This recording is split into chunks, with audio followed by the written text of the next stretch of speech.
ইংরেজি শেখার আরও একটি নতুন ভিডিওতে তোমাদের সবাইকে স্বাগতম। আজ আমরা ইংরেজির আরও একটি অক্ষর সি এর উচ্চারণ নিয়ে আলোচনা করব।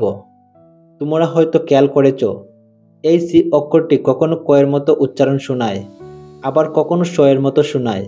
কেন এমন হয়, আর কখন কোন সাউন্ড উচ্চারণ হবে, চলো আজ আমরা এই গুরুত্বপূর্ণ বিষয়টি শিখে নেই।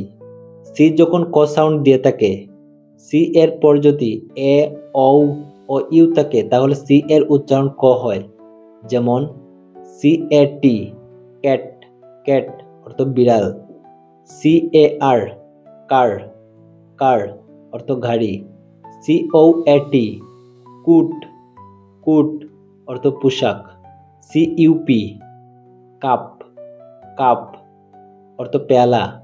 সি ইউ টি কাট, কাট অর্থ কাটা। সি যখন স সাউন্ড দিয়ে থাকে, সি এর পর যদি ই আই ওয়াই থাকে, তাহলে সি এর সাউন্ড স হয়।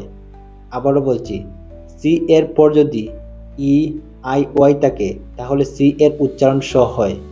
যেমন C I T Y city, city অর্থ শহর। সিই এন টি স্যান্ট, স্যান্ট অর্থ মুদ্রার একক। এফ এস সিই ফেস, ফেস অর্থ মুখ।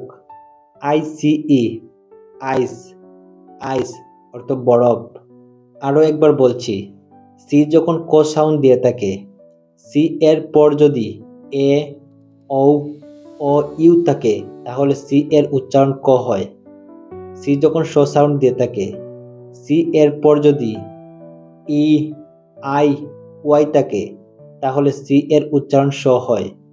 আশা করি ভিডিওটি সি এর উচ্চারণ বুঝতে সাহায্য করেছে। নিয়মিত অনুশীলন করলে খুব সহজেই নিজে থেকে সঠিক উচ্চারণ করতে পারবে। যদি কোনো প্রশ্ন থাকে কমেন্ট করে জানাতে ভুলবে না। নেক্সট ভিডিওতে আবারও দেখা হচ্ছে। Thank you.